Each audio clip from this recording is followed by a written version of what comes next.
இப்போ என் மனசு என்கிட்ட இல்லை, அதை உங்ககிட்ட அர்ப்பணிச்சிட்டேன்.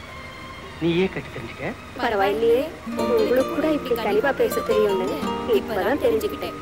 சார், அவங்க பழைய ஆக்ட்ரஸ் காஞ்சனா மேடம் தானே? ஆமாம், நாங்கள் பழைய கிளாசிக் படமெல்லாம் போடுறோம்ல, மேடம் டியூஸ்டே வருவாங்க.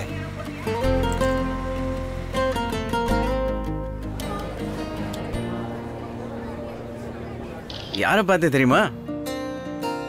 சூப்பர். ஆனா கிளியரா இல்லையே. நீ ஒரு ஸ்மார்ட் போன் வாங்கிக்கோ, இந்த போனை OLXல வித்துடலாம்.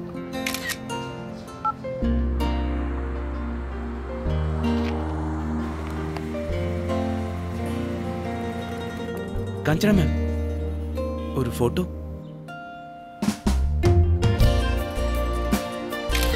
விலையும் உண்டு, விலை மதிக்க முடியாததும் உண்டு. OLX.in வித்துடுங்க.